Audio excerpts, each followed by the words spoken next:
지난해 11월 귀임을 앞두고 갑자기 사라진 이탈리아 주재 조성길 전 북한 대사 대리의 미성년 딸이 평양으로 송환된 것으로 공식 확인됐습니다.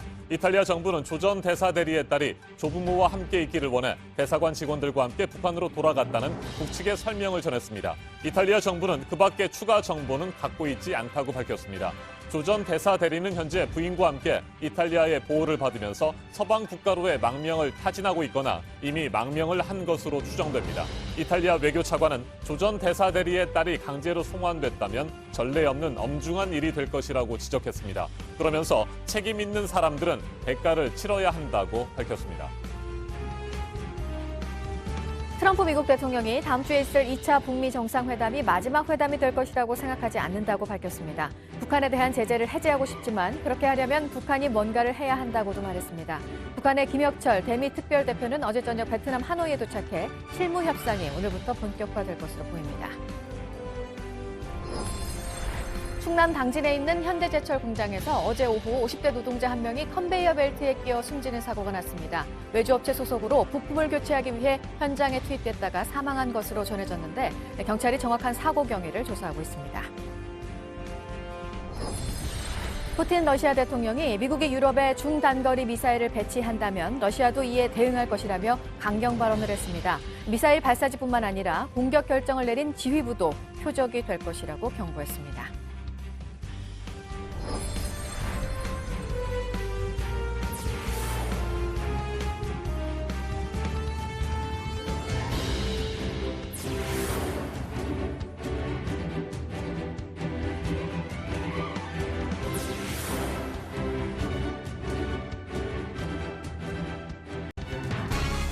지난해 11월 조성길 전 이탈리아 주재 북한 대사관 대사 대리 부부가 갑자기 잠적했죠. 그런데 이들 부부의 미성년 딸이 평양으로 송환된 사실을 이탈리아 정부가 공식 확인했습니다. 이탈리아 정부는 조 전 대사 대리의 딸이 강제로 북송됐는지 조사하고 있습니다. 네, 만약 이 딸이 북한 정보기관에 의해 납치가 된 게 사실이라면 책임 있는 사람이 대가를 치러야 한다고 이탈리아 외교 차관이 밝히기도 했습니다. 김성탁 특파원이 보도합니다. 이탈리아 외교부가 성명을 내고 조성길 전 대사 대리의 딸이 북송됐다고 공식 확인했습니다. 지난해 11월 10일 조 전 대사 대리 부부가 대사관을 떠났고 나흘 후 그의 딸이 대사관 여성 직원들과 동행해 북한으로 돌아갔다는 통지를 북한 측으로부터 받았다는 겁니다. 통지에서 북한 측은 딸이 조부모가 있는 평양으로 가고 싶어 했다고 설명했습니다. 이에 앞서 태영호 전 공사는 한국에서 조 전 대사 대리의 딸이 북한으로 압송됐다고 밝혔습니다. 현지 안사통신은 이 딸이 17살이고 고등학생이라고 전했습니다. 말리오 디 스테파노 이탈리아 외교차관은 조성길의 딸이 북한 정보기관에 의해 납치된 것으로 확인되면 책임 있는 사람들은 대가를 치러야 한다고 말했습니다. 그는 이번 사건이 카자흐스탄 야당 지도자의 부인과 6살 딸이 2013년 이탈리아에서 거주하다 카자흐스탄으로 강제 송환됐던 사건과 비슷하다고 했습니다. 당시 정당한 절차 없이 추방됐다는 논란이 일자 이탈리아 당국이 나서 이들은 6개월 만에 돌아왔습니다. 집권 오송운동의 중진 정치인도 정보기관을 관할하는 살비니 부총리 겸 내무부 장관에게 가능한 한 빨리 의회에 보고하라고 요구했습니다. 하지만 북한과 가까운 라치 전 상원의원은 조 전 대사 대리 부부가 장애인인 딸을 혼자 버려두고 자취를 감춰 북한으로 보내진 것이라며 납치나 강제 송환이 아니라고 주장했습니다. 이탈리아 외교당국은 사건의 경위를 조사해 결론을 내릴 것이라고 밝혔습니다. 런던에서 JTBC 김성탁입니다. 도널드 트럼프 미국 대통령이 이번 하노이 회담을 결코 마지막 회담이라고 생각하지 않는다며 3차, 4차 북미 정상회담을 예고했습니다. 제재를 해제하고 싶지만 북한이 뭔가 의미 있는 일을 해야 한다고 강조했습니다. 북한의 선 비핵화 이행을 촉구한 겁니다. 정효식 워싱턴 특파원입니다. With a very good meeting, and I think we'll continue that along. I don't think this will be the last meeting by any chance. 트럼프 대통령이 김정은 위원장과의 관계가 매우 튼튼하다며 하노이 회담에 이어 3차, 4차 북미 정상회담을 계속 이어갈 것이란 뜻을 밝힌 겁니다. 김 위원장과 이틀 동안 만날 것이며 매우 성공적일 것이라며 한 말입니다. 지난해 1차 싱가포르 회담 때도 김 위원장을 백악관에 초청했고 평양에도 가고 여러 번 만날 것이라고 한 적 있습니다. 어제 트럼프 대통령은 핵실험이 없는 한 급할 게 없다며 5번이나 반복해 비핵화 목표를 낮춘 것이란 해석도 나왔습니다. I think we will see that ultimately. I have no pressing time schedule. As long as there's no testing, I'm in no rush. 이에 대해선 북한이 비핵화를 꺼린다고 생각하진 않는다며 그들도 뭔가 하고 싶어 한다고 했습니다. 그러면서 제재는 완전히 유지되고 있으며 나도 제재를 해제하고 싶지만 다른 쪽에서 의미 있는 일을 해야 한다고 강조했습니다. 북한이 요구하는 제재 완화를 위해선 영변 해체를 넘어 핵미사일 폐기 등 실질적 비핵화 조치를 선행하라는 뜻으로 분석됩니다. 워싱턴에서 JTBC 정효식입니다. 2차 북미 정상회담의 의제를 최종적으로 조율하기 위한 북미 협상팀이 베트남 하노이에 모여들고 있습니다. 이르면 오늘부터 본격적인 실무 협상이 재개될 것으로 보입니다. 다시 말해 북한과 미국이 각각 어느 선까지 양보할 것인지를 놓고 막판 줄다리기를 시작하는 겁니다. 이번 실무 협상의 결과는 2차 북미 정상회담의 성패를 결정할 전망입니다. 노진호 기자가 보도합니다. 검은색 승용차가 하노이 정부 게스트하우스인 영빈관으로 들어섭니다. 뒷좌석 문이 열리고 검은색 정장 차림의 인물이 내려 곧장 영빈관 안으로 들어갑니다. 김혁철 북한 국무위원회 대미 특별대표입니다. 어제 오후 베이징 서우두 공항을 출발한 김 특별대표는 오후 6시 20분쯤 하노이 노이바이 공항에 도착했습니다. 최강일 외무성 북아메리카 국장 직무대리, 김성애 통일전선부 통일책략실장도 동행했습니다.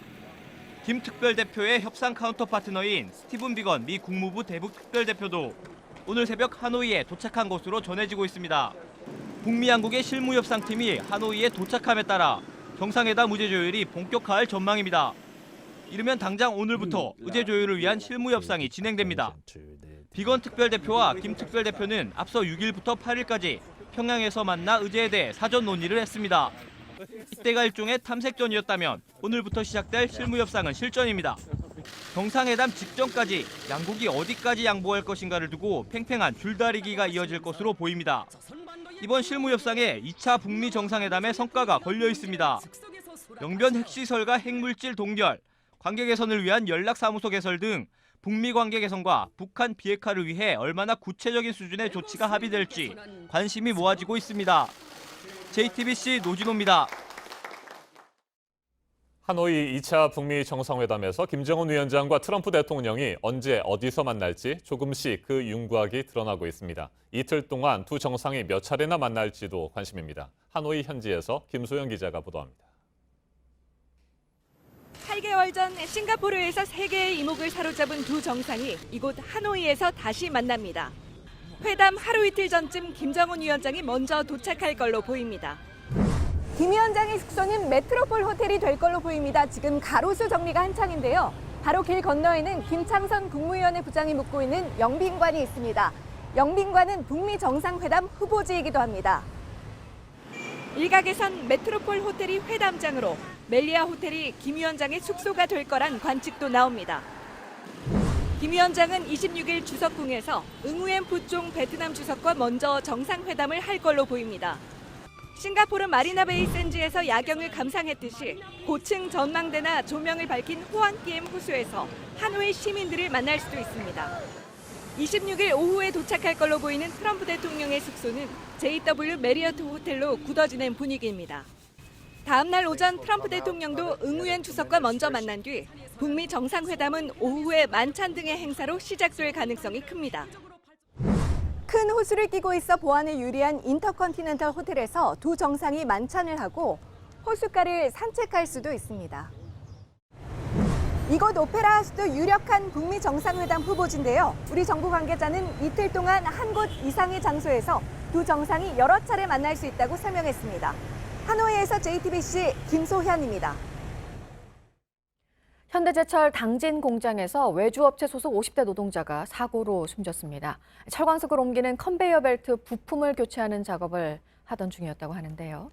이전에도 비슷한 사고가 많았던 곳입니다. 공다솜 기자입니다. 사고가 난 곳은 현대제철 당진제철소 안의 철광석 이송 작업장입니다. 이 씨는 동료 작업자 3명과 컨베이어 벨트를 싸고 있는 고무를 교체하는 작업 중이었습니다. 경찰은 이 씨가 작업에 필요한 공구를 가지러 가다 가동 중이던 다른 컨베이어 벨트에 끼어 숨진 것으로 보고 있습니다. 이 씨는 컨베이어 벨트를 전문적으로 수리하는 외주업체 소속의 비정규직 근로자로 밝혀졌습니다. 당진제철소에서는 예전에도 비슷한 사고가 있었습니다. 2017년 12월 설비를 보수하던 근로자 주모 씨가 갑자기 작동한 설비에 끼어 사망했고 2016년 11월에는 컨베이어 벨트를 점검하던 노동자 한모 씨가 벨트에 끼어 숨졌습니다. 2007년부터 올해까지 각종 사고로 30여 명의 근로자가 목숨을 잃은 겁니다. 어제 사고 이후 현대제철 측은 컨베이어 벨트 가동을 전면 중단했습니다. 대전지방고용노동청 천안지청은 현장을 점검하기 위해 감독관을 파견했습니다. 경찰은 현장에 함께 들어갔던 근로자와 회사 관계자를 상대로 정확한 사고 경위를 조사하고 있습니다. JTBC 공다소입니다. 네, 오늘도 대기질이 좋지가 않습니다. 오늘 아침은 특히 충청 지역을 중심으로 그렇습니다. 초미세먼지 농도가 높을 것으로 예상이 되면 미리 오염물질을 줄이는 예비 저감 조치, 수도권에서 어제에 이어서 오늘도 시행이 되는데요. 어제 처음 시행이 된 만큼 혼란도 있었습니다. 미세먼지에 대응하려는 노력은 평가할 만하지만 실효성 면에서 역부족이라는 지적도 나옵니다. 윤영탁 기자입니다. 정부는 오늘도 미세먼지 예비 저감 조치를 시행한다고 밝혔습니다. 당초 오늘은 단계가 더 높은 비상 저감 조치가 적용될 걸로 예상했습니다. 하지만 어제 하루 평균 농도가 세제곱미터당 50마이크로그램을 넘지 않아 예비 조치만 하루 더 발령한 겁니다. 서울 당일 평균 기준으로 오후 1시가 돼서야 초미세먼지 농도는 나쁨 수준이 됐고 오후 5시까지도 기준을 넘지 못했습니다. 어제 예비 저감 조치는 사실상 잘못 내려진 겁니다. 예비 저감 조치가 처음 시행되면서 혼란스러운 모습도 곳곳에서 노출됐습니다. 공식 2부제 적용 대상은 공공기관과 행정기관 차량이지만 기관 주차장엔 민간의 짝수 차량도 들어갈 수 없습니다. 하지만 이를 모르는 운전자가 많았습니다. 통보를 못 받았다는 공공기관도 있었습니다. 조치는 그제 오후 5시 18분 결정됐습니다. 각 지자체에 공문을 보내고 지자체는 관내 기관들에게 이 내용을 알렸는데 이미 저녁 늦은 시간이었습니다. 보도자료도 6시 25분에야 왔습니다. 취재 결과 실제 통보를 못 받은 곳도 있었습니다. 예비 저감 조치 땐 노후경유차 등 차량 운행 제재가 없습니다. 민간 대형 사업장이 배출량을 줄이는 것도 자율입니다. 이번에도 시작부터 실효성 논란이 제기됐습니다.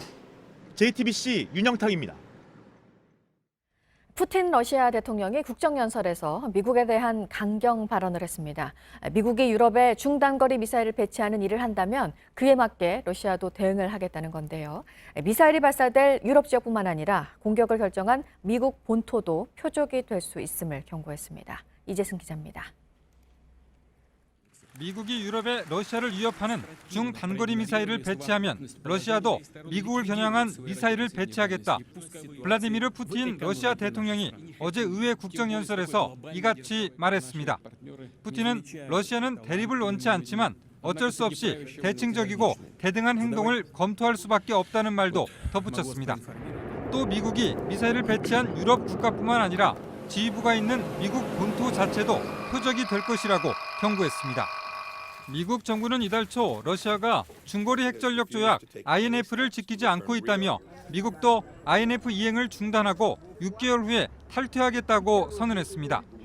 이에 푸틴 대통령은 미국 측은 조약을 일방적으로 탈퇴하기 위해 러시아를 상대로 억지로 만들어낸 혐의를 제기해서는 안 된다고 주장했습니다. 또 미국의 INF 탈퇴 예고에 맞서 러시아도 조약 이행을 중단할 것이라며 러시아는 새로운 미사일을 개발해야 한다고 밝혔습니다. INF는 1987년 12월 로널드 레이건 미국 대통령과 미하일 고르바초프 소련 공산당 서기장이 맺은 협정입니다. 사거리 500km에서 5000km인 중단거리 핵미사일의 생산과 실험을 전면 금지하는 내용을 담고 있습니다. JTBC 이재승입니다. 이번에는 오늘 아침 체크해봐야 할 뉴스들을 분야별로 살펴보겠습니다. 먼저 정치 분야입니다.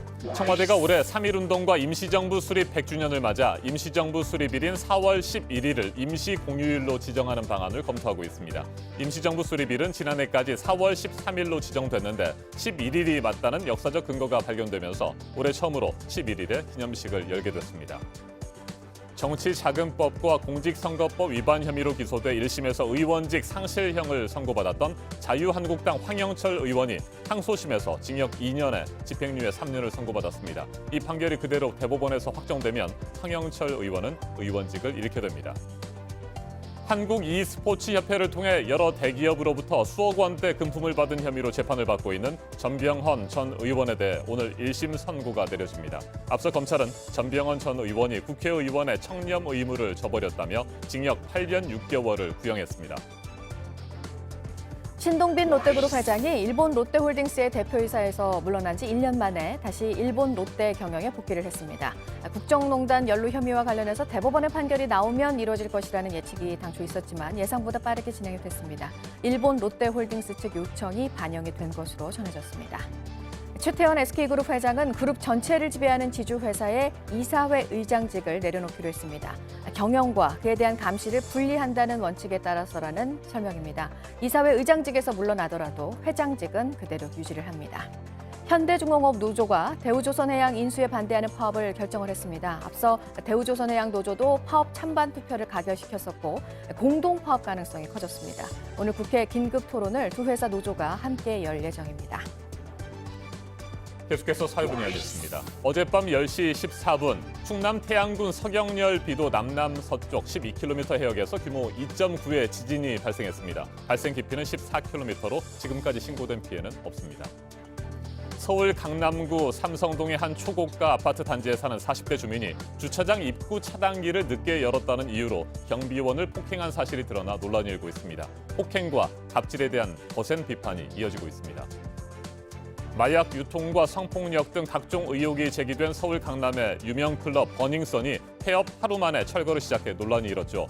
경찰이 증거인멸을 막기 위해서 철거 중단을 요청했습니다. 사이버 수사대와 과학 수사대가 오늘 현장에 투입돼 마무리 수색 작업을 진행할 예정입니다.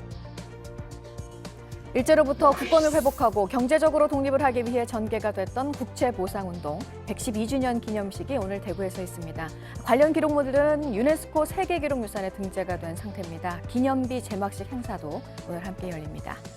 보물급 서적으로 평가가 되는 월인속보 한 권이 경매에 나와서 5억 3천만 원에 낙찰이 됐습니다. 월인속보는 훈민정음이 창제되고 처음 나온 불경 언해서로 국어학과, 불교학 분야에서 귀중한 자료로 평가를 받고 있습니다. 전 세계 스타디움 투어에 나서는 방탄소년단 소식도 있습니다. 북남미와 유럽, 아시아 8개 도시 공연이 확정이 됐습니다. 특히 영국 런던에서는 그룹 퀸의 전설적인 무대가 펼쳐졌던 웸블리 스타디움 그 무대에 섭니다.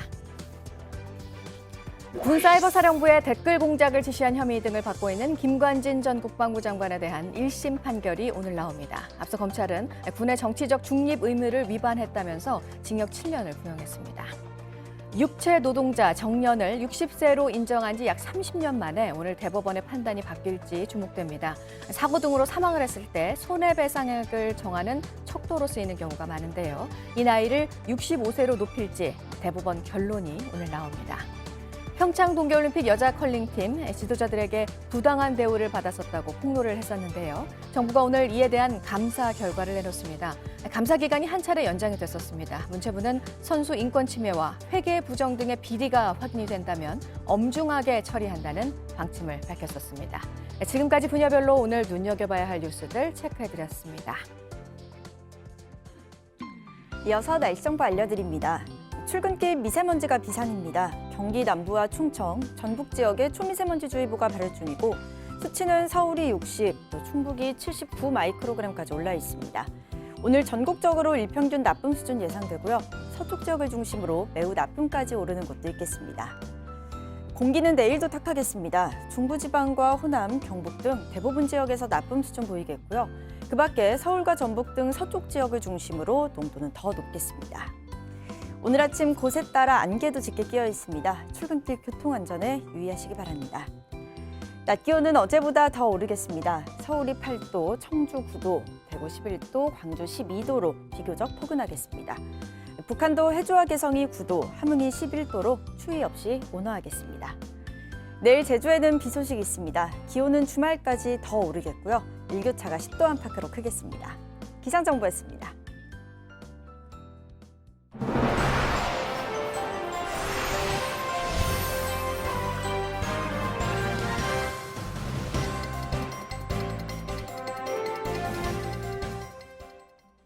이틀 전 천안 원룸 화재는 빚 갚을 능력이 없던 20대 여성이 스스로 목숨을 끊으려다 발생했습니다. 정작 불이 나자 아무런 조치도 없이 본인은 달아났고 대신 요리사를 꿈꾸던 애꿎은 20대 청년이 위독한 상태입니다. 정영재 기자입니다. 빨간 옷을 입은 여성이 뛰어나갑니다. 잠시 뒤 연기가 나고 소방차들이 몰려옵니다. 이 여성은 그제 불이 난 천안의 원룸에 사는 29살 이모 씨입니다. 자신의 방에 불을 지르고 그대로 달아났습니다. 빚이 많아 스스로 목숨을 끊으려 했다는 겁니다. 죽으려고 했는데 연기하고 불이 많으니까 놀래가지고 그냥 그렇게 바로 도망가 버린 거예요. 경찰은 불이 처음 시작된 이 씨의 집 현관이 열려 있는 걸 수상히 여겼습니다. 마침 이 씨도 연락이 되지 않았습니다. 이 씨는 주변을 배회하다 그제 오후 4시쯤 경찰에 자수했습니다. 불은 30분 만에 꺼졌지만 이 씨가 아무런 조치 없이 달아난 사이 6명이 다쳤습니다. 이들 중에는 6층에 살던 27살 박모 씨가 위독한 상태입니다. 박 씨는 근처에서 식당을 운영하던 건실한 청년이었습니다. 외국에서 요리를 배워와 6개월 전 문을 열었습니다. 박 씨는 옥상으로 가는 계단에서 쓰러진 채 발견됐습니다. 기도와 폐 손상이 심해 사경을 헤매고 있습니다. JTBC 정영재입니다. 역시 이틀 전 대구의 7층짜리 주상복합 건물에서 난 불로 2명이 숨졌는데 사망자가 1명 더 늘었습니다. 불이 처음 발생한 4층의 목욕탕은 소방 안전점검을 대부분 면제받은 것으로 드러났습니다. 바로 아래층에 다른 목욕탕이 있는데 이곳은 소방시설도 잘 갖췄고 점검도 빠짐없이 받았습니다. 왜 이렇게 달랐던 건지 윤두열 기자가 취재했습니다. 연기가 가득 들어차자 사람들이 뛰쳐나옵니다. 옷 입을 겨를도 없습니다. 경찰이 발화 지점으로 지목한 목욕탕 입구 구둣방은 모든 게 폭삭 내려앉았습니다. 목욕탕 내부도 검게 그을렸습니다. 불이 난 4층 목욕탕은 1980년부터 영업을 해왔습니다. 당시 건축법과 소방법에 따라 스프링클러 등 기본적인 소방시설도 설치하지 않았습니다.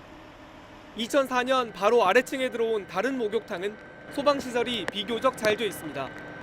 제천의 사우나 화재 참사가 난 뒤 정부가 전국적으로 목욕탕 안전 점검을 했는데 3층 목욕탕만 닫았습니다. 반면 4층 목욕탕은 등록할 때부터 다중이용업소로 분류가 안 돼 빠졌습니다. 2016년 말과 2017년 초 실시한 안전 점검도 마찬가지였습니다. 번번이 점검을 받지 않다 보니 신경을 덜 썼고 대형 화재로 이어졌습니다. 어제 새벽 전신 화상을 입은 환자 1명이 숨져 사망자는 3명으로 늘었습니다.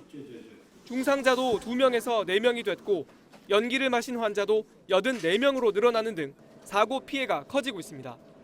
JTBC 윤두열입니다. 집에서 편하게 점을 뺄 수 있다고 광고하는 이른바 점 빼는 기계가 죄다 무허가 제품으로 드러났습니다. 취재진이 직접 써봤더니 불꽃이 튀고 휴지가 그을릴 정도로 위험했습니다. 화상 같은 부작용을 겪는 사례도 많습니다. 배양진 기자입니다. 병원에 가지 않고 집에서 점을 뺀다. 플라즈마 열을 사용해 안전하다. 이른바 점 빼는 기계의 광고 문구입니다. 온라인상에는 이런 기계를 직접 사용해봤다는 후기도 많습니다. 손 난다. 된다. 그죠? 그러나 시중에 팔리는 점 빼는 기계는 모두 의료기기가 아닌 무허가 제품입니다. 위험하지 않은지 직접 사용해봤습니다. 온라인에서 팔리는 점 빼는 기계입니다. 인증을 받았다면서 제품 상자에 이렇게 KC 마크까지 달아뒀는데 점 빼는 용도로는 허가를 받지 않은 불법 제품입니다. 손가락에 살짝만 갖다 대봐도 굉장히 따가우면서 살이 타는 냄새까지 나는데요. 무류지에 사용을 해보면 이렇게 불꽃이 튀면서 휴지가 까맣게 그을렸습니다. 주파수가 높은 전류를 쏴 살을 태워 점을 빼기 때문에 화상이나 색소 침착 등 부작용이 나타나기 일쑤입니다. 플라즈마 기기를 사용 후에 화상을 입어서 온 경우도 많이 있었고 까맣게 갈색으로 색소 침착이 많이 되고 흉터도 생기는 경우가. 식약처는 무허가로 팔리는 점 빼는 기계 15종을 적발했습니다. 이 제품을 판매한 업체 32곳은 경찰에 고발하는 등 행정 조치했습니다. JTBC 배양진입니다. 지난 19일 밤 문재인 대통령이 도널드 트럼프 미국 대통령과 전화 통화를 하면서 북한 비핵화 조치를 견인하기 위한 상응 조치로 한국의 역할을 활용해달라고 당부했죠. 그러면서 그 역할로 언급했던 남북 경제협력 사업에 관심이 집중되고 있습니다. 일단 남북 경협의 첫 단계로 금강산 관광 재개 가능성이 높은 것으로 전망되고 있습니다. 개성공단 운영을 재개하는 것보다는 금강산 관광을 다시 시작하는 것이 현실적으로 좀 더 수월할 것이라는 분석입니다. 이희정 기자가 보도합니다. 유엔 안보리는 북한과 함께 사업하는 걸 금지하고 있지만 관광 분야는 예외입니다. 지급 방식을 달리하면 금강산 관광을 할 수 있게 제재를 풀어줄 수 있다는 분석입니다. 대표적인 게 현물로 주는 겁니다. 현금 대신 식량이나 원자재로 대신할 수 있습니다. 특히 유엔 안보리 결의안이 한반도의 평화와 안정 유지, 한반도 긴장 완화 노력을 강조하고 있어 관광 사업과도 맞아떨어집니다. 다만 북한이 이 안에 동의할지는 미지수입니다. 개성공단 재개는 금강산 관광보다는 현실적으로 어렵습니다. 대북 합작 사업 금지, 기계, 전자, 운송기기 대북 반입 금지 등 대북 제재를 풀기가 힘들기 때문입니다. 하지만 북한의 비핵화 의지를 미국이 받아들여 제재를 풀어주는 방안은 여전히 가능하다는 분석입니다. JTBC 이희정입니다. 우리 정부가 기대하는 것처럼 남북 경제 협력이 실제로 경제적 가치가 있는 일이라면 기업들도 발빠르게 움직이겠죠. JTBC 취재 결과 삼성을 비롯한 주요 대기업들은 이미 지난해 9월 평양 정상회담 당시 북한 측과 사업 제안서를 주고받은 것으로 전해졌습니다. 남북 경협에 대비하고 있다는 겁니다. 박현주 기자입니다. 남북 경협에 관심이 있는 기업들에게 최근 자문을 해줬다는 한 외교 소식통은 지난해 9월 평양 정상회담에서 북한 당국이 삼성을 비롯한 우리 기업들에게 투자 제안서를 건넸다고 전했습니다. 그러면서 삼성 측도 북한에 사업 관련 계획을 전달한 것으로 안다고 말했습니다. 당시 삼성 외에도 현대, SK, LG 등 대기업 총수들이 방북했는데 향후 북한에서 진행 가능한 사업 계획에 대해 구체적으로 공유했다는 겁니다. 김창선 북한 국무위 부장이 지난 17일 베트남 박린성의 삼성전자 휴대전화 생산공장 주변을 둘러본 것도 같은 맥락이라고 설명했습니다. 삼성은 지난 1999년부터 10년 동안 평양에서 TV와 전화기, 라디오 등을 생산한 적이 있습니다. LG전자도 1996년부터 2009년까지 TV 조립 사업을 진행한 적이 있습니다.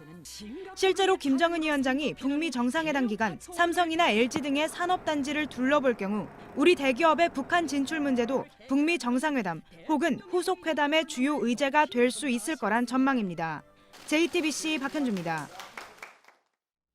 베트남 2차 북미 정상회담이 6일 앞으로 다가왔습니다. 어젯밤 북한 김혁철 대미 특별대표가 하노이에 도착했고 스티븐 비건 미 국무부 대북정책 특별대표가 도착하는 대로 최종적으로 의제를 조율하기 위한 막판 실무 협상이 시작될 것으로 보입니다. 이런 가운데 앞서 전해드린 대로 문재인 대통령이 트럼프 대통령에게 상응 조치로 제안한 남북 경협 카드가 북미 회담의 새로운 지렛대가 될 수 있을지 주목됩니다. 박원곤 한동대 국제지역학과 교수와 한 걸음 더 들어가겠습니다. 안녕하십니까? 네, 안녕하세요. 네, 남북 경협 문제가 새롭게 다시 부각이 되고 있습니다. 지렛대가 될 수 있을 것으로 보십니까? 지금 북미 간에 분명한 입장차가 있죠. 지금 이제 며칠 안 남았음에도 아직 그 입장차를 줄이지 못했는데 네. 그 핵심은 결국 북한의 전향적인 비핵화 조치와 거기에 상응하는 미국의 조치.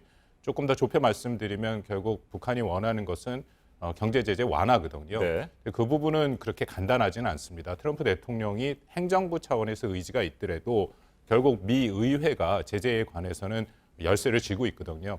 그런 의미에서 남북 경협 사업이라는 것은 트럼프 대통령이 북한의 전향적인 비핵화 조치가 있을 경우에 네. 미 의회를 설득하기에는 훨씬 좋은 조치다라고 생각이 되고요. 또 하나는 트럼프 대통령이 일관되게 얘기하는 것이 있습니다. 네. 북한과의 비핵화 조치가 진전이 되더라도 미국은 그것에 대한 비용을 쓰지 않겠다. 그러니까 북한을 정부 차원에서 지원하지는 않겠다라고 얘기를 했거든요. 그 이미 차원에서도 그러면 한국이 나서서 남북 경협 차원으로 관계를 발전시키겠다. 그러니까 뭐 트럼프 대통령 입장에서는 본인이 듣고 싶어하는 소리를 우리 대통령이 전달해 준 것이다라고 생각이 됩니다. 네, 스티븐 비건 미 국무부 대북정책 특별대표가 평양으로 가서 실무 협상을 진행하기 전에 우리 정부가 미국의 대북 제재 완화가 완전히 이루어지지 않는다고 하더라도 금강산 관광, 개성공단 운영을 재개할 수 있는 방안을 검토해서 비건 대표에게 전달했다. 뭐 이런 보도도 나오더라고요. 그만큼 우리 정부로서는 그동안 계속해서 이 부분에 대해서 공을 들여왔다는 것 아니겠습니까? 그렇습니다. 뭐 제재 문제에 대해서는 미국 정부도 입장이 조금씩 변하고 있다라고 네. 생각이 되고요. 그 정확하게 지금 말씀하신 거를 12월 달 비건 대표가 왔을 때 우리 정부가 전달하려고 그랬는데 미국이 그것을 듣지 않았다라고 아하. 얘기를 했거든요. 근데 이번에는 평양 실무회담 전에 이제 한국이 전달한 것을 충분히 상의했다라고 생각이 되고요. 그리고 평양 실무회담에서 사실상 이 금강산과 개성 또 남북 경협 문제가 의제에 올랐다라고 생각이 됩니다. 이런 말씀을 드리는 게 뭐 방금 아까 보도에도 나왔습니다만 트럼프 대통령도 제재에 대해서 처음 얘기를 했습니다. 네. 그 대북 제재를 풀어주고 싶다. 그러려면 북한이 뭔가 의미 있는 일을 해야 된다. 굉장히 명시적으로 제재 완화의 가능성을 처음 밝힌 것이다라고 생각이 되고요. 물론 폼페이오 장관도 제재 완화의 대가로 좋은 결과를 얻는 것이 전적인 목표다. 그러니까 지금 미국의 입장은 나름대로 제재 완화를 또 생각을 하고 있습니다. 이제 다만 북한이 그거에 상응하는 네. 비핵화 조치가 필요하다. 이제 그런 뜻으로 지금 계속 전달하고 있다라고 생각이 됩니다. 네, 트럼프 대통령의 말을 다시 바꿔서 생각을 해보면 말이죠. 북한이 정말 비핵화 관련해 의미 있는 뭔가를 한다고 한다면, 그리고 그 계획을 이번 2차 북미 정상회담에서 명확하게 밝힌다면 제재를 풀어줄 수 있다. 뭐 이런 식으로도 해석할 수 있지 않겠습니까? 그렇습니다. 그 부분이 핵심이죠. 그런데 네. 여전히 어려움이 있는 것이 정확하게 말씀을 하셨는데 북한은 그것을 먼저 미국이 제재 완화를 해야, 그러니까 북한이 말하는 이제 상응 조치죠. 지난 9.19 평양 공동선언에도 있었습니다만 미국이 상응 조치를 할 경우에 영변 핵시설과 추가 조치가 가능하다라는 것이 북한의 네. 입장입니다. 그렇기 때문에 이게 지금 우리가 시퀀싱 문제라고 해서 선후 관계 문제가 아하. 아직 해결이 안 됐거든요. 이번 2차 북미 정상회담의 핵심적인 의제 중에 하나입니다. 여전히 북한과 미국이 기싸움을 벌이고 있다. 이렇게 해석할 수도 있을 것 같습니다. 당초 평양 실무 협상이 성공적으로 끝났다는 보도들이 나왔고 곧바로 추가 협상이 진행될 것이라고 예상이 됐습니다만 예상했던 것보다는 상당히 좀 늦어지는 분위기입니다. 어젯밤에 김혁철 대미 특별대표가 하노이에 도착을 했고 스티븐 비건 대표도 도착을 한 것으로 보이기도 하는데 오늘부터 시작되는 거 이렇게 좀 늦어진 것은 북한의 전략이라고 볼 수 있습니까? 뭐 기본적으로 북한은 실무 협상에 큰 비중을 두질 않죠. 네. 그리고 그들의 표현에 의하면 이제 순회회동, 그 트럼프 대통령과 김정은 위원장 간의 일종의 담판을 선호하는 그런 모습이 있습니다. 다만 실무회담 시간이 지금 얼마 남지 않았는데 그렇다고 저는 시간이 완전히 없다고 생각지는 않습니다. 북한과 미국 사이에 상당히 오랜 기간 서로 간의 입장은 확인이 됐고요. 말씀드린 것처럼 핵심 사안 몇 개, 그러니까 시퀀싱, 선후관계, 비핵화 조치를 먼저 할 것인지 상응 조치를 먼저 할 것인지 그리고 어떤 분야에 할 것인지도 이미 다 알려져 있지 않습니까? 영변이 네. 이번에 핵심적인 의제가 될 것이고 또 더불어서 향후 로드맵을 어떻게 만들어 갈 것인지 이제 몇 가지 핵심 사안이 있거든요. 그러니까 만약에 그 실무회담이 잘 풀린다면 그 핵심 사안에 대해서 주고받기가 될 것이고 만약 그것이 안 된다면 결국 27일이나 28일로 예정된 북미 정상회담에서 최후 아마 그 결판을 낼 가능성이 있다고 생각이 됩니다. 네, 트럼프 대통령은 최근 발언에서 우리는 급할 것이 없다. 뭐 이와 같은 발언들을 계속해서 내놓고 있습니다. 오늘도 조금 전에 보도를 해드렸습니다만 3차, 4차 회담이 가능하다라는 얘기를 그런 뜻을 밝혔는데 자 그렇다면 이번 2차 정상회담에서 뭔가 아주 특별한 빅딜의 결과가 나오지 않을 수도 있다. 이런 것들을 사전에 암시하는 것으로도 해석할 수 있습니까? 트럼프 대통령의 발언은 지난 1차 6.12 북미 정상회담 이후에 상당히 일관되게 네. 같은 얘기를 하고 있습니다. 어떤 생각을 갖고 있냐면 일단 북한이 핵과 미사일 실험을 하고 있지 않다. 그렇기 때문에 미국 본토에 대한 위협은 사라졌다라고 생각을 하고 있고요. 네. 더불어서 지금 제재는 계속 부과가 되고 있다. 시간은 우리 편이다라는 거죠. 제재에 부과되고 있는 한 북한은 언젠가는 전향적인 비핵화 조치를 할 수밖에 없기 때문에 네. 우리가 구태여 시간에 쫓기면서 그런 협상을 할 이유는 없다. 그러니까 이것은 일면 북한의 완전한 비핵화를 끌어내기 위한 그런 방법이다라고 생각이 되고요. 더불어서 또 같은 맥락에서 지금 메시지를 국내에 지금 보내고 있습니다. 미국 국내에. 네. 이 비핵화라는 것은 지금 말씀드린 것처럼 미국한테 유리한 환경이기 때문에 구태여 지금 서둘러서 할 필요는 없다. 이제 그 의미는 2차 북미 정상회담에서 지금 언론이나 의회에서 요구하는 그런 기대 수준에 못 미치더라도 앞으로 우리는 기회는 얼마든지 있다. 이제 그런 두 가지의 의미를 포함해서 지금 발언을 하고 있다라고 생각이 됩니다. 네, 지난해 9월 평양에서 진행된 남북 정상회담 그 자리에서 북한이 우리 대기업에 투자 제안서를 전달을 했고요. 우리 대기업들도 여러 가지 사업 계획서들을 전했다 이런 보도가 앞서 저희가 전해드린 대로 나왔습니다. 자, 이번 2차 북미 정상회담에서 물론 이제 앞서 저희가 얘기를 나눈 것처럼 대북 제재 완화 문제와 연결이 돼 있는 부분입니다만 대북 제재 완화가 어느 정도 이루어지고 금강산 관광이라든지 개성공단 운영 재개 문제도 가시화가 된다면 대기업의 북한 투자 문제도 본격적으로 뭐 추진이 될 수 있다고 보십니까? 그렇습니다. 그건 뭐 북한의 비핵화가 전향적으로 이루어져서 말씀하신 것처럼 이게 순서가 있습니다. 사실 금강산이 먼저가 될 것 같고요. 그다음에 개성, 거기까지의 제재의 완화나 예외가 된다면 그다음에는 이제 사실 남북 경협 사업, 지금 우리 기업이 준비하고 있다라고 지금 보도에 나와 있던 알려진 것은 사실 신규 사업입니다. 신규 사업 같은 경우에는 지금 대북 제재에 묶여 있죠. 근데 말씀드린 것처럼 개성공단까지 풀린다라는 것은 북한의 비핵화가 상당히 진전됐다라는 의미가 될 수 있고요. 그러면 당연히 남북 경협 사업도 급물살을 타고 움직일 수 있다고 생각을 합니다. 네, 한 가지만 더 여쭙겠습니다.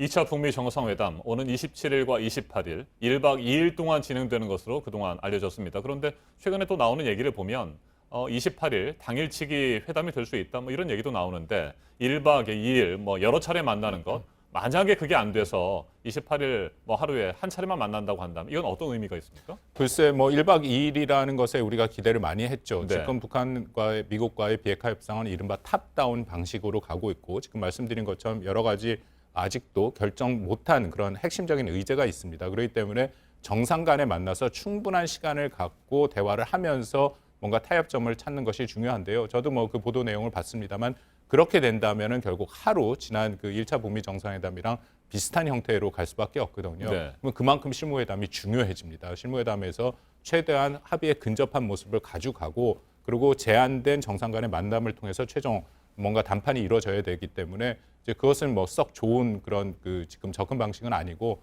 여전히 한 1박 2일에서 최소한 2번, 3번 정도의 회담을 통해 뭔가 합의를 도출하는 방안이 저는 여전히 바람직하다라고 생각이 됩니다. 네, 이러면 오늘부터 시작될 것으로 보이는 막판 실무 협상이 굉장히 중요하겠군요. 알겠습니다. 박원곤 교수님 말씀 잘 들었습니다. 이틀 전 경제사회노동위원회가 탄력근로제 단위 기간을 기존 최대 3개월에서 6개월로 늘리는 데 합의했죠. 그런데 노동계 내부에서는 여전히 반발이 크고 계속해서 풀어야 할 과제도 많습니다. 특히 노조의 힘이 약하거나 노조가 아예 없는 중소업체의 경우 노동자들을 보호할 수 있는 안전장치가 허술하다는 지적이 나오고 있습니다. 정재우 기자가 보도합니다.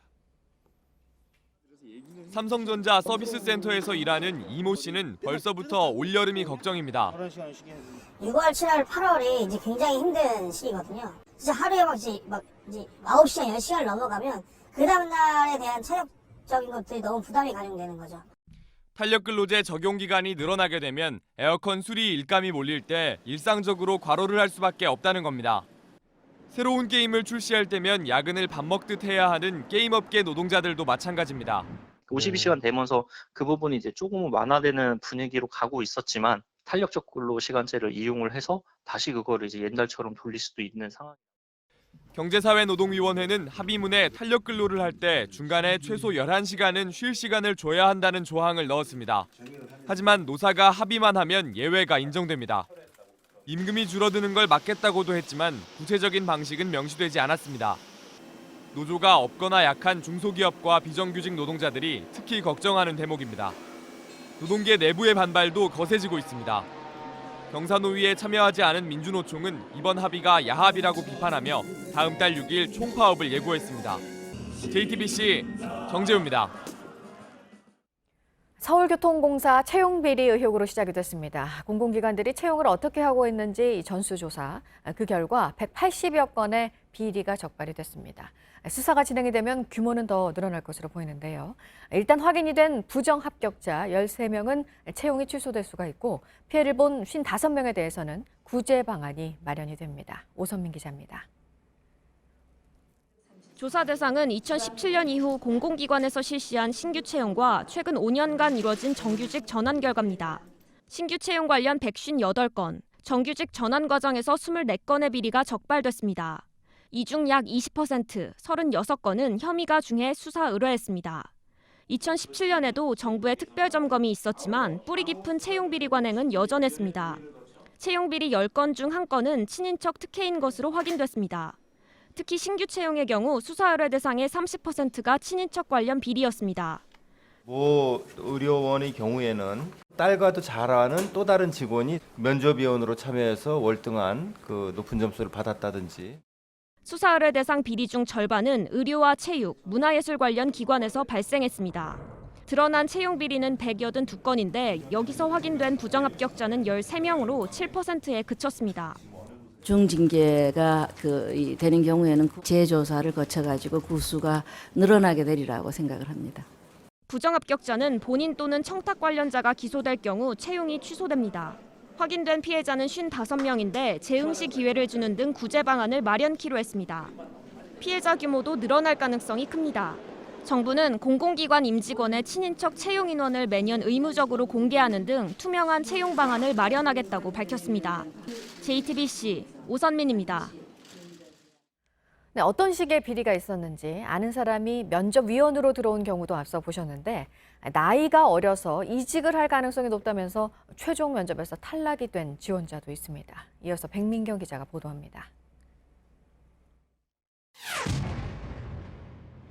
경북대병원은 2014년 의료 자격증이 없는 응시자를 뽑았습니다. 직원의 자매, 조카, 자녀라는 이유였습니다. 한 해 전에는 신체 검사에서 탈락한 응시자를 청원경찰로 고용했습니다. 근로복지공단 산하 병원들에선 조카나 친구 자녀가 면접에 올라온 사실을 알고도 면접위원으로 참여한 사례가 적발됐습니다. 강원대병원은 지난해 말 신규 채용 필기시험 성적을 매기며 성적을 조작했습니다. 합격 대상자 2명은 떨어뜨리고 성적이 모자란 2명을 합격시킨 겁니다. 한국기계연구원도 2016년 정규직을 채용하면서 합격자 추천 순위를 조작한 걸로 드러났습니다. 황당한 사례도 있습니다. 2016년 전쟁기념사업회는 최종 면접 대상자를 1명으로 압축했습니다. 하지만 막판에 면접을 취소하고 탈락시켰습니다. 나이가 어려서 이직 가능성이 높다는 점을 문제 삼았습니다. 부산항보안공사도 2015년 응시자 11명 전원을 탈락시켰습니다. 조사에서 이들 응시자의 자격에는 특별한 문제가 없었던 걸로 확인됐습니다. JTBC 백민경입니다. 한 성형외과에서 시술이 간편하다는 필러 가슴 수술을 받은 여성들이 잇따라 부작용을 호소하고 있습니다. 필러가 몸 안에서 흘러내리고 있다는 건데요. 신아람 기자가 보도합니다. 2달 전 30대 여성 A씨는 몸에 이상을 느꼈습니다. 아랫배가 볼록하게 튀어나온 겁니다. 자궁적인 문제인지 알고 산부인과를 먼저 갔다 왔어요. 여기에 뭔가가 보이긴 한데요. 탈장도 아니라는 거예요. 그 병원에 갔는데 이물질이 있다는 거예요. 알고 보니 2016년 가슴에 넣은 필러가 흘러내린 것이었습니다. 걷는 데도 불편하고 보기에도 안 좋고 이렇게 제거를 했었어요. 여기 지금 또 차 있어요. 같은 병원에서 가슴에 필러를 넣은 B씨도 통증을 호소합니다. 여기는 식염수 시술을 다시 받으면 그게 부들부들해진다고 해가지고 다시 받고 더 녹는 과정에서 갈비뼈 쪽으로 다 흘러서 나온 거예요. 팔을 다 못 올려요. 필러가 껴있으니까.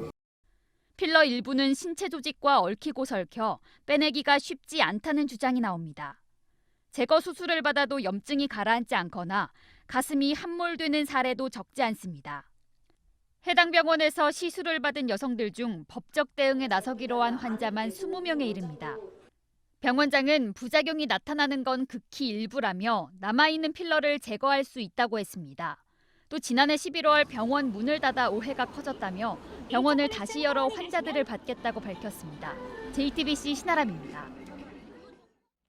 네, 가슴 수술에 쓰인 이 필러는 얼굴에 쓰도록 허가를 받은 제품이었습니다. 의사 재량으로 다른 곳에도 쓸 수 있다는 게 이 병원장의 주장인데요. 승인이 난 제품이라도 정부가 계속 감시를 해야 한다는 지적이 나옵니다. 홍지용 기자입니다. 이번에 논란이 된 필러는 2013년 말 식약처 허가를 받아 수입됐습니다. 당초 얼굴 성형에 쓰도록 허가됐는데 가슴에도 쓰였습니다. 병원장은 의사지량으로 허가받지 않은 부위에도 시술을 할 수 있어 문제가 없다고 합니다. 또 다른 보형물에 비해 부작용이 적고 유럽에서는 가슴 등에도 쓰이는 것으로 알고 있다고 했습니다. 그러나 논란이 커지면서 의료학회에서 TF까지 꾸려 해당 필러에 대해 들여다보기로 했습니다. 부작용이 많이 발생하고 있어서요. 성분에 대한 재분석과 자료를 요청하고 있고요. 전문가들은 허가를 받은 제품이더라도 정부가 꾸준히 감독을 해야 한다고 지적합니다. 식약처 허가가 딱 나오면 그 다음서부터는 뭐 체험단 모집하고 뭐 후기 쓰라고 뭐 하고 뭐 이러면서 엄청나게 광고들을 하거든요. 승인이 났었던 그런 제품이라고 하더라도 지속적으로 감시를 좀 해주고. JTBC 홍지용입니다. 객관적 진실이 밝혀지지 않았는데 박근혜 전 대통령을 탄핵한 것은 타당하지 않다. 자유한국당 김진태 의원에 이어 황교안 전 총리도 탄핵을 부정하는 발언을 내놨습니다. 오는 27일 전당대회를 앞두고 어제 진행된 당권주자 TV토론회에서는 아직 재판도 끝나지 않은 박 전 대통령 사면 문제에 대한 언급도 있었습니다. 황 전 총리는 사면 결정을 기대한다고 말했고 김진태 의원은 무죄 석방해야 한다 이렇게 주장했습니다. 허진 기자가 보도합니다. 2017년 3월 박근혜 전 대통령이 탄핵된 뒤 당시 대통령 권한대행이던 황교안 후보는 승복을 강조했습니다. 지금도 도저히 납득할 수 없고 승복하기 어렵다는 분들도 계실 것입니다. 수용하고 지금까지의 갈등과 대립을 마무리해야 할 때. 지난달 15일 자유한국당에 입당할 때도 방점은 통합이었습니다. 탄핵에 대해서 더 이상 개론을 해서는 안 된다는 입장인가요? 지금은 우리가 분노를 합해서 우리나라가 정말 정상화되고 반듯한 나라가 되게 하는 일에 집중해야 됩니다. 하지만 그제 한국당 전당대회 TV토론회에선 탄핵 절차가 부당하다는 데 방점이 있었습니다. 절차적 문제성을 지적하지 않을 수가 없죠. 박근혜 대통령 돈 한 푼 받은 거 입증되지 않았습니다. 그런 상태에서 과연 탄핵이 타당한 것인가? 어제 TV토론회에서도 관련 발언을 이어갔습니다. 먼저 헌재 결정 수용을 언급합니다. 저는 탄핵 결정에 대해서 헌법재판소의 결정을 존중한다고 말씀을 드렸습니다. 하지만 강조하고자 하는 내용이 이어집니다. 절차적인 정당성이 확보되지 않은, 바꿔 말하면 법원에서 재판 중인데 탄핵 결정이 돼버렸습니다. 이 부분에 한 발 더 나아가 재판도 안 끝난 상황에서 박근혜 전 대통령 사면까지 앞다퉈 거론했습니다. 국민들의 의견들이 충분하게 반영되는 이런 사면 결정들이 있어지기를.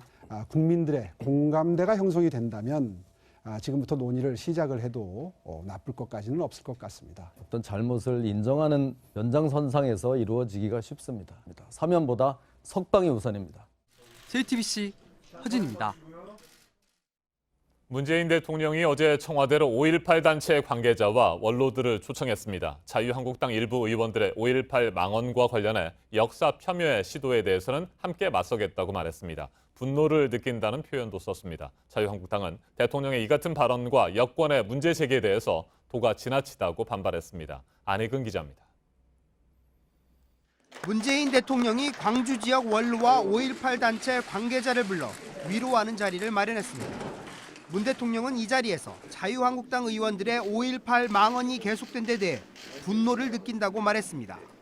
지난 18일 헌법 정신을 부정하고 나라의 근간을 무너뜨리는 일이라고 비판한 데 이어 분노란 단어까지 사용한 겁니다. 역사 왜곡 시도에 대해선 단호하게 대응하겠다는 뜻도 다시 한번 강조했습니다.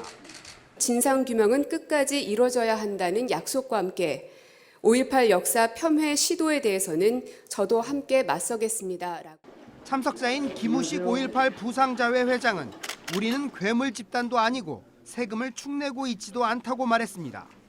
자유한국당은 여권에서 역사 왜곡 프레임을 씌우고 있다고 반발했습니다. 일부 의원의 발언을 갖고 우리 당에 대해서 지금 역사 왜곡 프레임을 씌우는 것이 전 도가 지나치다고 생각을 합니다. JTBC 안의근입니다.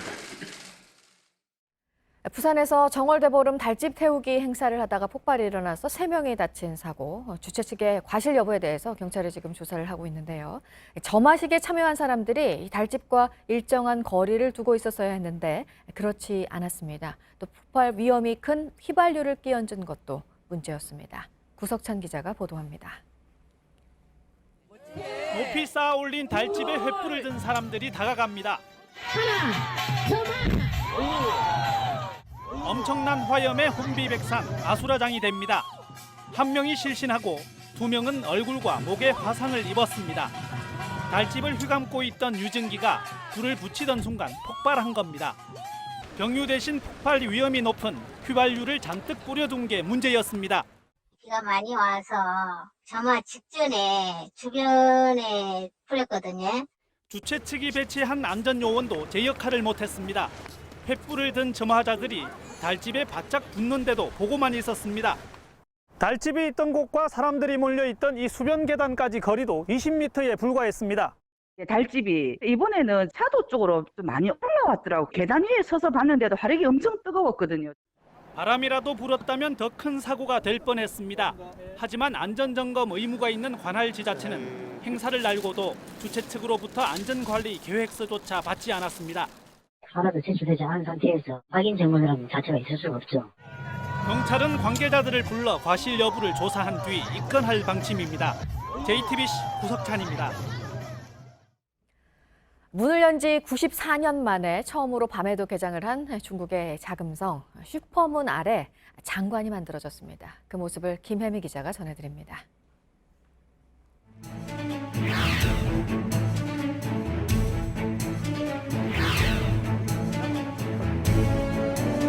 자금성이 94년 만에 처음으로 밤 풍경을 내보였습니다.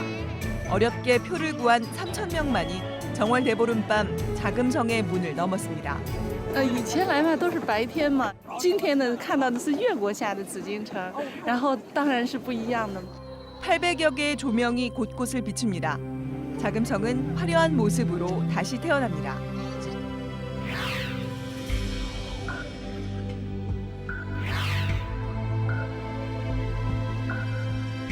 베이징의 또 다른 명소인 더성먼도 달과 함께 빛났고 중국 전역이 환한 빛으로 새해 첫 보름을 맞이했습니다. 然后我就感觉下一次时间很长再会晚上开放一次，我感觉下一次我绝对要来。 JTBC 김혜미입니다. 네, 시민들의 제보 등을 바탕으로 현장을 취재하는 뉴스 미션. 오늘은 한강 안에 있는 플라스틱 쓰레기들을 좀 들여다봤습니다. 김민관 기자입니다. 저는 지금 잠수훈련을 받기 위해 수영장에 나와 있습니다. 미세 플라스틱에 대한 관심이 늘면서 1,000만 서울 시민이 마시는 한강물은 플라스틱 쓰레기로부터 안전한지 취재해달라는 요청이 들어왔는데요. 뉴스 미션이 한번 확인해 보겠습니다. 취재진은 안전을 위해 2주간의 잠수훈련을 마친 뒤 전문가들과 동행 취재에 나섰습니다. 이곳은 취수장 옆에 위치한 잠실 수중보입니다. 물속 상황은 어떨지 직접 한번 살펴보겠습니다. 물속에 들어가자 뿌연 부유물이 눈앞을 가립니다. 강 바닥으로 내려가니 이끼 낀 쓰레기들이 가득 묻혀 있습니다. 땅속 깊숙이 박혀 맨손으로 꺼내기 힘든 쓰레기부터 형체를 알 수 없는 거대한 쓰레기도 있습니다. 물속에서 흔들어 털어보니 하얀 스티로폼이 보이고 오래된 마대자루도 강바닥에 묻혀 있습니다. 건져도 플라스틱 쓰레기는 끝이 없습니다. 냉장고도 안에 들어가 있고 자전거도 들어가 있고 주로 이제 보면은 PT병이라든지 캔 이런 게 많이 잠겨서 그대로 있는 거죠. 오늘 저희가 한강에서 30분 동안 건져 올린 쓰레기들입니다. 여기 보시면 오래된 마대자루 그리고 부서진 파이프 그리고 물에 잠긴 스펀지까지 나왔습니다. 강 주변도 상황은 마찬가지입니다. 언제 버려졌는지도 모를 플라스틱 쓰레기가 여기저기 흩어져 있습니다. 플라스틱이 화학물질의 칵테일이라고 불린 만큼 그 미세 플라스틱 자체가 독성을 띨 수도 있고요. 한강에 버려진 플라스틱 쓰레기들은 얼마나 유해할까? 취재진은 경남거제의 한국해양과학기술원을 찾아갔습니다. 저희가 한강에서 주운 비닐봉지 조각을 현미경으로 확대해 살펴봤는데요. 여기 보시는 것처럼 자외선 등으로 부식돼 이곳저곳 틈이 보이고 조각이 생겨났습니다. 시간이 더 지나면 눈에 보이지 않는 미세 플라스틱으로 분해되게 됩니다. 연구진은 강 주변 등에 버려진 플라스틱 쓰레기가 햇빛과 바람에 노출되면 잘게 쪼개져 흩어진다고 설명합니다. 플라스틱 자체는 또 잔류성이 강하기 때문에 머무는 동안에 취수구를 통해서 들어온 우리 마시는 물이라든가 아니면 축적된 생물을 우리가 먹었을 때 또는 일부는 대기 중으로 날아가서 호흡을 통해서 들어오거나. 서울시가 정기적으로 수거 작업을 하지만 플라스틱 쓰레기는 쉽게 줄지 않습니다. 이 비닐봉지 한 장이 그냥 버려지면 175만 개의 미세 플라스틱으로 쪼개질 수 있다고 합니다. 아무렇게나 버린 플라스틱 쓰레기 돌고 돌아 결국 우리에게 돌아옵니다. 부르면 달려갑니다. 뉴스 미션 김민관입니다.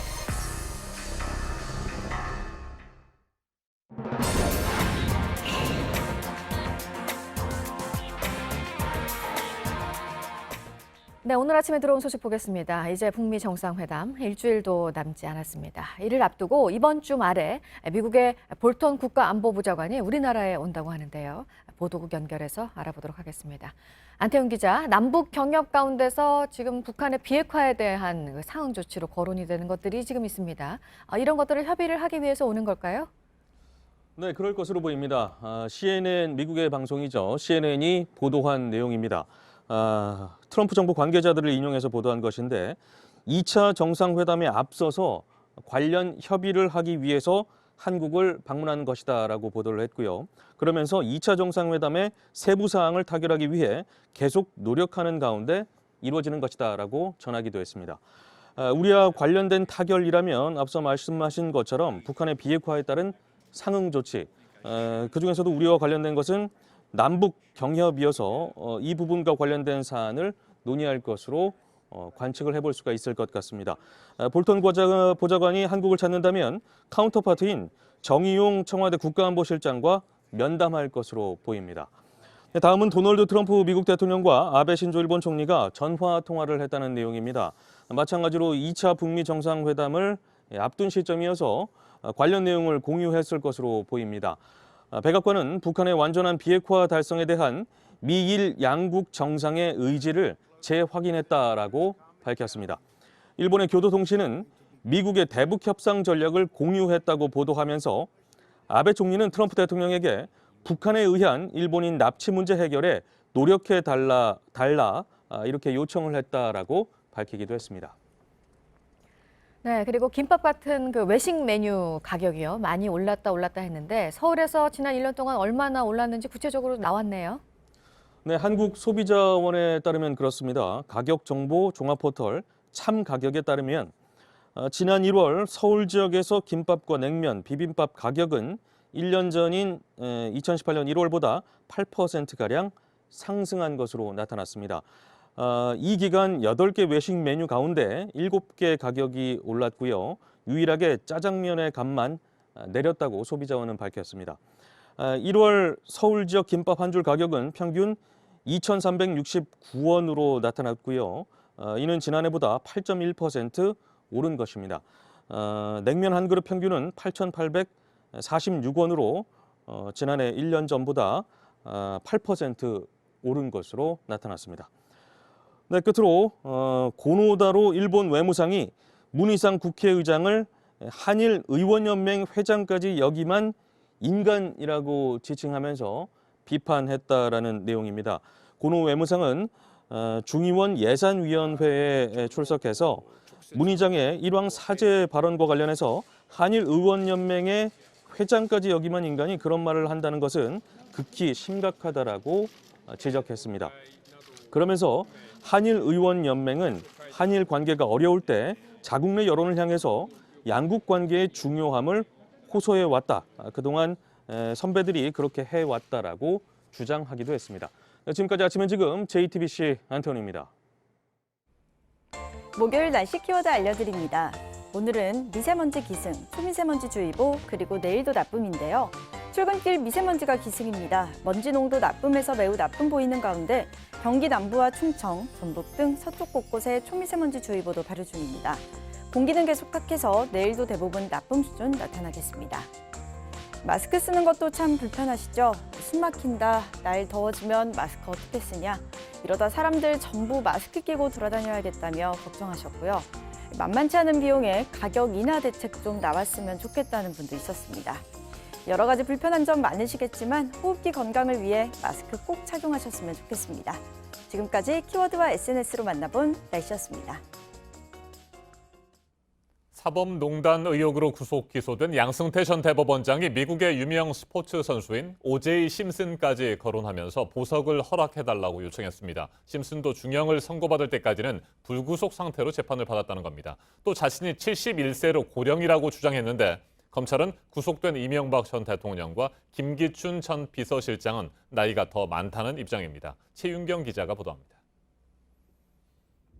전 부인을 살해한 혐의로 3개의 재판을 받았던 미국의 O.J. 심슨 사건이 다시 등장했습니다. 양승태 전 대법원장은 14쪽에 이르는 보석 요청서에서 심슨 사례를 거론했습니다. 심슨은 전 부인 살해 혐의에 대해 무죄를 선고받았지만 지난 2008년 납치 등 다른 사건으로 징역 33년형을 받았습니다. 하지만 선고 때까진 불구속 상태로 재판을 받았다는 겁니다. 핵심 혐의인 직권남용에 대해서도 반박했습니다. 대법원장에겐 판사의 재판에 관여할 직권 자체가 없다는 주장입니다. 이 밖에 만 71세의 고령이라는 점 등도 고려해달라고 덧붙였습니다. 그러나 검찰은 이런 주장에 개의치 않는 반응입니다. 이미 영장심사 때도 같은 주장을 했지만 구속됐다는 겁니다. 또 71세라고 하지만 78세인 이명박 전 대통령, 80세인 김기춘 전 비서실장도 구속됐다고 했습니다. 양 전 대법원장의 보석 여부는 다음 주 화요일에 결정됩니다. JTBC 최윤경입니다. 이명박 전 대통령도 거듭 보석을 요청하고 있습니다. 검찰은 이 전 대통령의 병들이 대부분 만성질환에 불과하다며 보석이 필요 없다는 입장입니다. 이 전 대통령 측은 그동안 꾀병이라고 할까 봐 병세를 알리지 않았다고 반박했습니다. 그러면서 수면 무호흡증과 식도염, 당뇨, 탈모 등 9가지 병을 앓고 있다고 공개했습니다. 송우영 기자입니다. 이명박 전 대통령 측이 보석을 해달라며 낸 의견서입니다. 지난해 8월 서울대병원에서 진단받은 9가지 병의 명칭과 증세를 자세히 적었습니다. 기관지 확장증, 역류성 식도염, 당뇨, 탈모 등을 정기적으로 관찰하고 치료해야 한다는 겁니다. 특히 수면 무호흡증의 경우 보조기계를 사용해야 할 정도로 심각하다며 돌연사 우려가 있다고 주장했습니다. 이 전 대통령 측은 지금까진 꾀병이라 할까 봐 병세를 알리지 않았다고도 했습니다. 하지만 검찰은 종전과 마찬가지로 대부분 만성질환 등으로 보석까지 할 필요는 없다는 입장입니다. 이 전 대통령을 풀어줄지 여부는 이르면 다음 주쯤 결정됩니다. JTBC 송우영입니다. 양승태 전 대법원장이 보석을 청구했습니다. 수사 기록과 변론 방향 검토 등 방어권 행사를 이유로 불구속 재판을 요청했습니다. 그리고 앞서 이명박 전 대통령 측도 여러 가지 지병으로 돌연사의 위험이 있다며 보석을 요청했습니다. 법원이 어떤 판단을 내릴지 관심이 모아지고 있습니다. 김광선 변호사와 좀 더 자세하게 짚어보겠습니다. 어서 오십시오. 네, 안녕하세요. 네, 양승태 전 대법원장 OJ 심슨 사건까지 거론하면서 보석을 요청했습니다. 국내에도 뭐 비슷한 판례가 있을 수 있을 텐데 OJ 심슨 사건까지 거론한 이유는 뭐라고 보십니까? 그 OJ 심슨 사건은 OJ 심슨이 이제 전 부인을 살해한 혐의로 네. 불구속 상태에서 재판을 받았어요. 그리고 결국 무죄가 선고됐는데 아마 양승태 전 대법원장은 그런 생각을 하고 있는 것 같아요. 부인까지 살해한 중대한 범죄임에도 불구하고 네. 결국 불구속 재판해서 나중에 무죄를 받았기 때문에 나도 사실 어떤 공소사실 자체는 굉장히 혐의가 중대하지만 불구수사에서 재판을 받아야 한다. 네. 그리고 결과적으로 나도 무죄를 받을 수 있다. 이제 그런 취지인 것 같은데 사실 뭐 국내 어떤 판례도 굉장히 많고요. 네. 결국 불구속 수사의 원칙을 강조하려고 한 것으로 보입니다. 그렇지만 불구속 수사라는 것 자체는 우리 뭐 현재 법조 실무랄지 또 현행법상 원칙은 맞아요. 네. 그러면 사실 뭐 관련된 판례도 있고 형법의 어떤 이론적인 거 이런 부분을 하면 되는데 왜 미국의 OJ 심슨 사건까지 인용을 했을까? 이제 그 부분은 좀 약간 의아하고 이렇게 인용을 해서 주장하는 것이 과연 재판부를 설득할 수 네. 있을까? 그런 의구심이 드는데 결국 뭐 그 보석 사유를 신청한 것은 여러 가지가 있습니다. 아마 첫 번째는 이제 방어권 보장인 것 네. 같아요. 불구속과 구속된 상태에서 재판 자체는 피고인의 방어권에 있어서 굉장히 차이가 있거든요. 뭐 그건 주장할 수 있는 내용이지 그렇죠. 않습니까? 당연히 주장할 수 네. 있고 그다음에 본인 자체는 이미 조사가 다 이루어졌기 때문에 보석으로 허가가 돼서 나가더라도 증거인멸 우려가 없다. 이런 취지인 것 같고 그다음에 또 하나 주장한 것은 이제 본인이 고령이다. 네. 그래서 재판을 받는 데 있어서는 결국 구치소에 있는 것보다 이제 나가서 본인의 신병을 이유로 재판을 받아야 하기 때문에 보석 허가를 해달라 이런 취지로 신청을 한 것으로 보입니다. 네, 방어권 행사에 필요하다. 그리고 고령이다.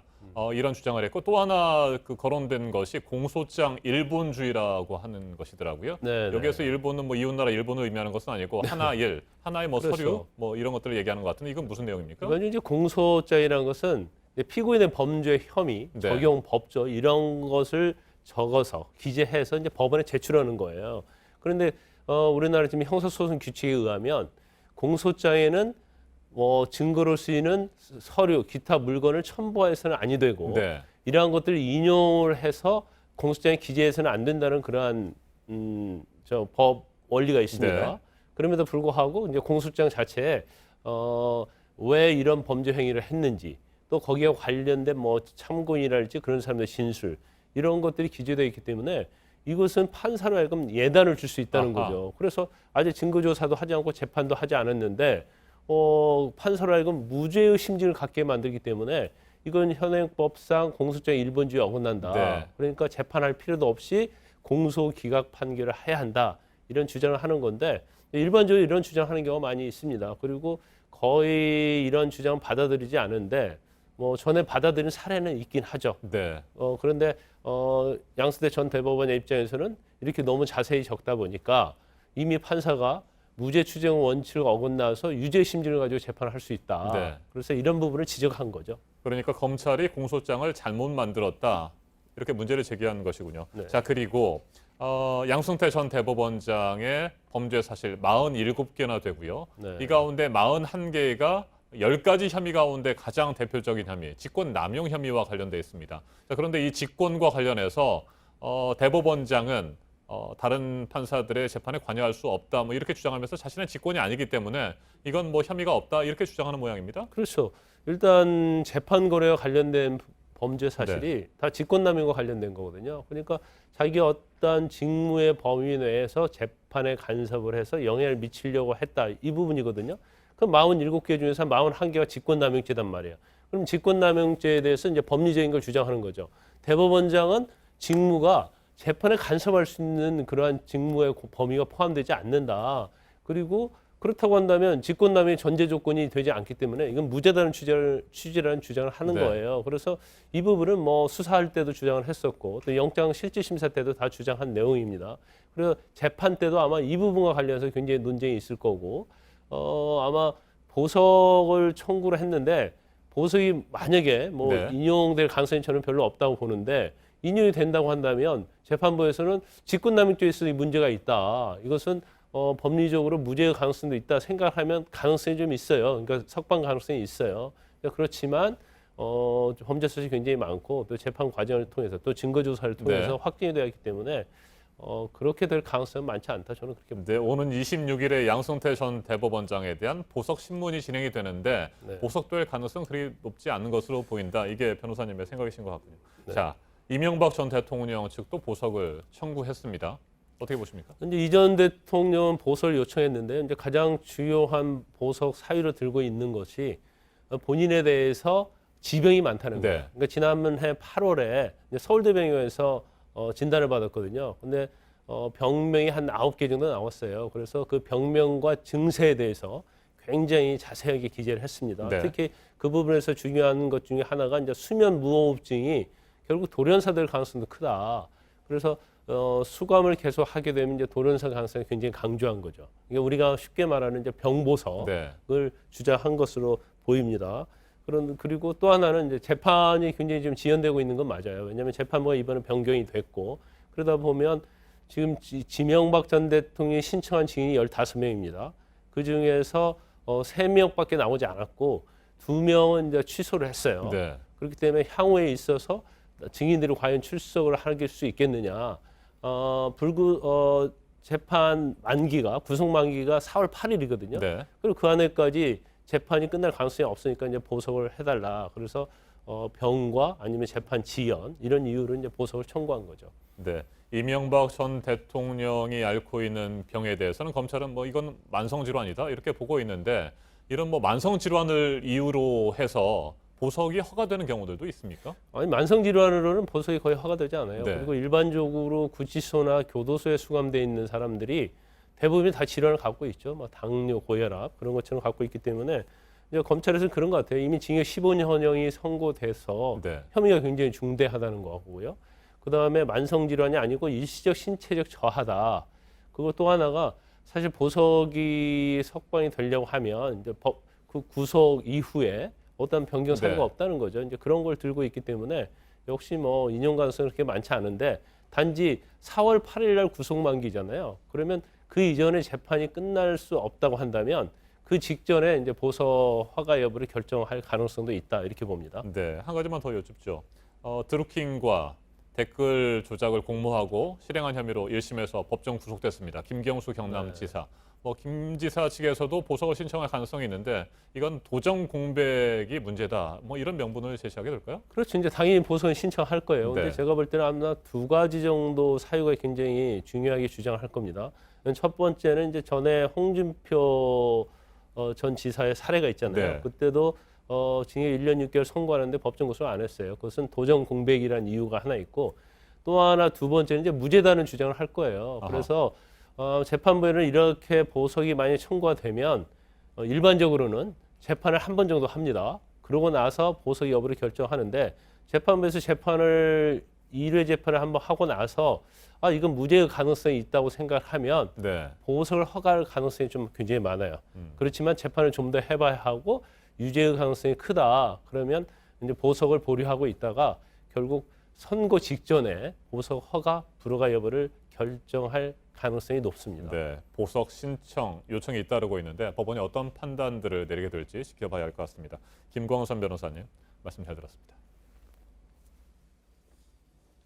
카풀 서비스 문제로 카카오와 갈등을 벌이던 4개 택시단체가 어제 서울 여의도에서 다시 집회를 열었습니다. 이번에 문제를 삼은 것은 승합차를 이용하는 공유 서비스 타다였습니다. 이들은 타다도 불법 택시 영업이라고 주장하면서 금지해달라고 요구했습니다. 최승기 기자가 보도합니다.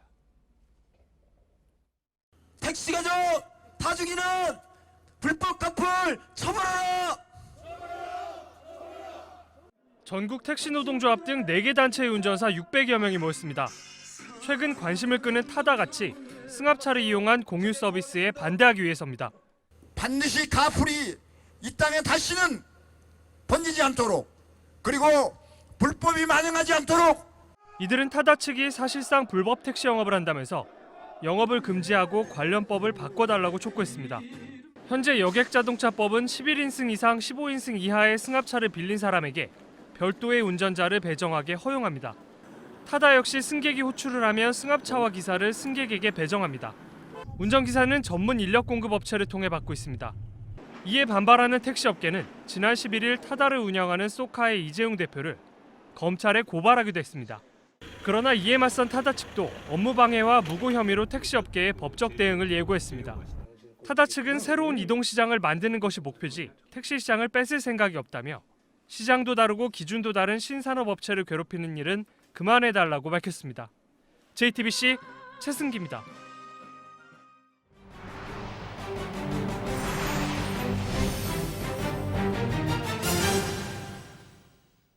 지난 미국 대선에서 진보 돌풍을 일으켰던 샌더스 상원 의원이 대선 출마를 선언했습니다.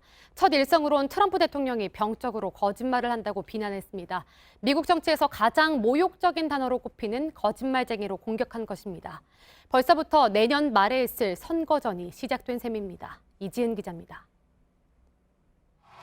샌더스 의원은 2016년 대선 경선에서 풀뿌리 정치 활동을 주도했습니다. 우리 돈으로 1인당 평균 3만 원의 소액 기부자가 250만 명에 달했습니다. 샌더스 의원은 이메일을 통해 지난 대선 때 보여준 진보적인 의제가 이제는 미국인 다수의 지지를 받고 있다고 주장했습니다. 당시 공약으로 최저임금 2배가량의 인상과 건강보험 확대 등을 내세웠지만 급진적이라는 평가가 적지 않았습니다. 트럼프 대통령과 대립각도 분명히 했습니다. That we have a president who is a pathological liar, who is a racist, who is a sexist, who is a xenophobe. 샌더스 의원의 1차 관문은 민주당 경선입니다. 뉴욕타임스는 클린턴 전 장관만 상대하면 됐던 지난 대선과는 달리 이번엔 각양각색의 후보들과 맞서 싸워야 한다고 지적했습니다. 유권자 선호도에서 선두권인 조 바이든 전 부통령이 합류하면 더욱 예측 불허라는 관측입니다. JTBC 이지은입니다. 멕시코 태평양 해상에서 배 한 대가 경찰과 끈질긴 추격전을 벌였는데요. 이 배가 끝까지 도망치려 했던 이유 바로 마약 때문이었습니다. 해군의 해기를 피해 배가 빠르게 도망치는데요. 추격전 끝에 해군 특공대가 로프를 타고 배로 내려와 검거에 성공했습니다. 15명이 체포됐는데요. 이들이 숨기려 한 것은 배 안에 가득 실린 630kg에 달하는 코카인이었습니다. 해군은 압수한 코카인이 미국으로 보내질 예정이었다고 밝혔습니다. 전쟁을 피해 캐나다로 온 시리아 난민 가족의 집에 원인을 알 수 없는 불이 났습니다. 불길은 한 가정의 아이 7명의 목숨을 앗아갔는데요. 희생자 중엔 생후 3개월 난 아기도 있었습니다. 아이들을 구하기 위해 불길에 뛰어들었던 아버지는 크게 다쳤고 아이들의 어머니는 정신적 충격으로 병원으로 이송됐습니다.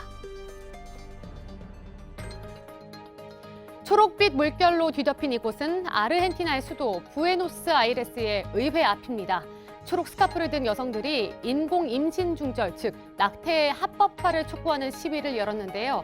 아르헨티나에서는 매년 35만 건의 낙태 시술이 이루어지지만 불법으로 이루어지는 시술이라 이 과정에서 많은 여성이 목숨을 잃습니다. 현재 아르헨티나는 강간에 의해 임신을 한 경우나 임신 14주 차까지만 낙태를 허락하고 있습니다. 사람들로 붐비는 지하철 안에서 가방을 떡하니 올려놓고 한 자리 더 차지하는 경우 한 번쯤 보신 적 있을 텐데요. 미국 뉴욕에서 이렇게 눈살이 찌푸려지는 민폐 승객이 포착됐습니다. 퇴근길 지하철 안, 교통약자석에 앉은 여성이 옆자리에 명품 가방을 올려놓고 두 자리를 차지하고 있습니다.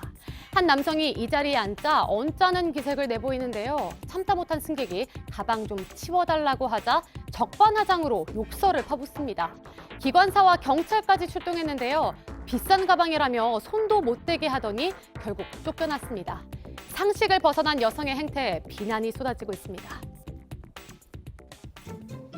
뉴질랜드 인근 남극의 한 바닷속입니다. 범고래 한 마리가 다가오더니 반갑다는 듯 포인사를 건네는데요. 이 장난기 가득한 모습이 과학자의 카메라에 담겼습니다. 입안에서 먹던 생선까지 내어줬는데요. 이후에도 범고래는 같이 놀자는 듯 한동안 주변을 배회했습니다. 먹던 간식을 내어준 범고래의 행동에 사람들은 귀엽다는 반응입니다.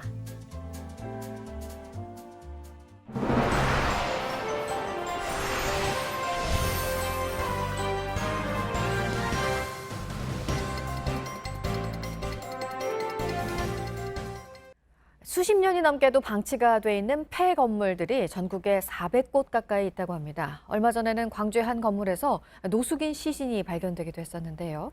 사고는 이렇게 이어지는데 철거는 할 수가 없습니다. 사유재산이어서입니다. 밀착 카메라로 취재했습니다. 박민규 기자입니다.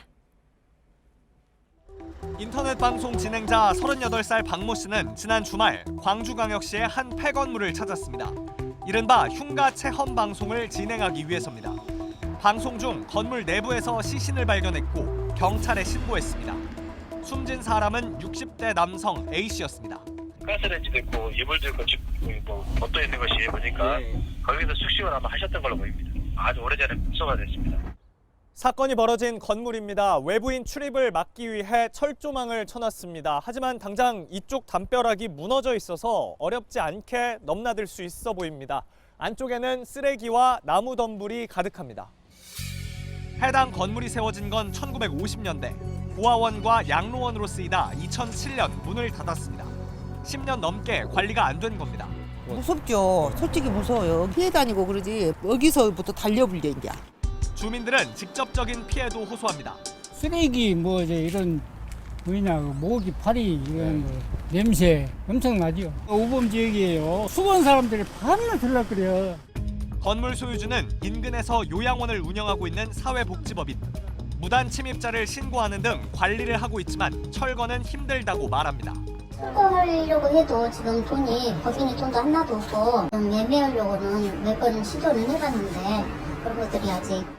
지자체는 사유지라 어쩔 수 없다는 입장입니다. 사유지다 보니까 저희가 따로 이렇게 관리를 하거나 물자리가 서져 있고 하다 보니까는 이렇게 쉽게 들어갈 거라는 생각도 하기가 어렵고요. 폐건물에서 사고가 벌어진 건 이곳만이 아닙니다. 한 달 전 불이 났던 충북 청주시의 폐건물입니다. 지금은 이렇게 나무 합판으로 입구를 막아뒀는데요. 지난달 불로 노숙인 한 명이 숨진 이후 이뤄진 조치입니다. 여기 이제 서문동 쪽에 이제 빈 건물이라는 걸 많이 알기 때문에 이 사람들이 와서 자다 보니까 그런 일이 일어난 것 같아요. 해당 건물은 지난해 11월에도 화재가 발생했습니다. 불이 났는데도 불구하고 또 들어가는 거예요. 심각하게 안 생기고 인명사고도 없으니까 그냥 넘어갔겠지. 바로 옆 상가도 10년 넘게 비어 있습니다. 원래는 다방이었던 곳입니다. 테이블과 의자를 보면 먼지가 이렇게 까맣게 묻어나올 정도고요. 이쪽에 보면 음료수 병에 적힌 유통기한이 2007년입니다. 옆에 있는 달력도 날짜를 보니 10년이 넘은 겁니다. 지난해부터 시행된 특례법으로 지자체는 1년 이상 비어있는 빈집을 정비할 수 있습니다. 하지만 해당 법은 주택에만 적용됩니다. 주택이 아닌 폐건물에 대해선 대책이 없는 겁니다. 경기도 안양시 안양역입니다. 역을 나서면 바로 맞은편에 12층 건물이 있습니다. 뼈대만 남은 채 20년 넘게 방치돼 있습니다. 무슨 사연이 있는지 모르겠지만 늘 좀 보기 흉물스럽고 그래요. 해당 공사의 시행사가 부도난 건 1998년, 2012년 새 건물주가 나타났지만 공사는 아직 이루어지지 않고 있습니다. 장기적으로 이렇게 오래 방치돼 있는 건물이다 보니까 초래될 문제가 이제 한두 가지 아닌데 이제 인근 대지의 일부분을 또 사야 되는 문제가 좀 있어요. 이렇게 방치된 건물은 전국에 400개에 달합니다. 그중 절반 이상이 10년 넘게 그 모습 그대로입니다. 사유재산이라 어쩔 수 없단 말 대신 피해를 막기 위한 최소한의 조치가 필요해 보입니다. 밀착 카메라 박민규입니다. 마이클 조던은 설명이 따로 필요 없는 농구의 전설입니다. 하지만 은퇴와 함께 멈춘 기록을 현역 최고 선수로 꼽히는 르브론 제임스가 곧 따라잡을 것 같습니다. 둘 중 누가 더 위대한 선수냐 하는 비교도 심심찮게 나옵니다. 백수진 기자입니다. 마이클 조던의 농구는 화려했습니다. 공중을 걷는 듯 멀리 점프해 살짝 얹어놓는 레이업 슛. 그 모습이 새겨진 운동화는 전 세계에 날개 돋친 듯 팔렸습니다. 경기당 30점을 넣으면서도 수비 역시 탄탄해 올해의 수비수와 득점왕을 한 해에 받은 유일한 선수 조던. 통산 득점 순위론 4위인데 이 순위가 곧 바뀔 예정입니다. 르브론 제임스가 210점 차로 바짝 따라붙어 현역 선수 가운데 조던의 기록과 가장 가까워졌습니다. 18 어린 나이에 데뷔한 르브론은 17년째 굴곡 없이 정상급 기량을 펼쳐 별명도 킹 제임스입니다. 득점뿐 아니라 패스, 어시스트, 리바운드 못하는 게 없어 누적 기록은 조던을 앞서게 되겠지만 우승 경험은 3번으로 조던에 비해 적습니다. 조던도 우승 기록에 대한 자부심은 남다릅니다. Which is harder from a player standpoint. 6 championships by all means. 조던을 닮고 싶어 등번호 23을 선택한 르브론. 이렇게 23이라는 숫자는 에이스의 상징이 됐습니다. You look at MJ, somebody I looked up to and always believed was the greatest. 제임스의 데뷔와 함께 조던은 코트를 떠났지만 두 선수가 현역으로 맞붙었다면 어땠을까라는 재미있는 상상은 현재 진행형입니다. JTBC 백수진입니다. GS 칼텍스가 어제 서울 장충체육관에서 열린 프로배구 도드람 2018-2019 V리그 여자부 6라운드 홈경기에서 KGC 인삼공사를 세트스코어 3대1로 꺾었습니다. GS 칼텍스는 외국인 선수 알리가 무릎 부상으로 결장했지만 이소영, 강소휘가 모두 52득점을 만들어내며 승리를 이끌었습니다. 이번 승리로 GS 칼텍스는 17승 10패 승점 48점을 기록하며 포스트 시즌 마지노선인 3위를 탈환했습니다. 스피드스케이팅 남자 중장거리 간판인 김민석이 어제 동계체육대회 5000m 경기에서 6분 45초 75의 기록으로 금메달을 목에 걸었습니다. 김민석은 2018 평창 동계올림픽 남자 스피드스케이팅 1500m 종목에서 동메달을 따며 아시아 선수 최초로 이 종목 시상대에 오른 바 있습니다. 노선영은 여자 스피드스케이팅 500m 부문에 출전해 4위를 기록했고 김보름은 몸 상태가 좋지 않아 기권했습니다. 광운대가 전국 동계체육대회 아이스하키 대학부에서 연세대를 꺾고 정상에 올랐습니다. 광운대는 어제 강원도 강릉하키센터에서 열린 대회 결승전에서 국내 대학 아이스하키 최강으로 꼽히는 연세대에 2대1로 역전승을 거뒀습니다. 이번 시즌 대학 아이스하키 리그에서 21연승으로 1위를 차지한 연세대가 동계체전에서도 우승할 것으로 점쳐졌지만 광운대는 스피드와 조직력을 바탕으로 3피리어드에 승부를 뒤집었습니다. 광운대가 연세대를 꺾은 것은 1993년 이후 26년 만입니다.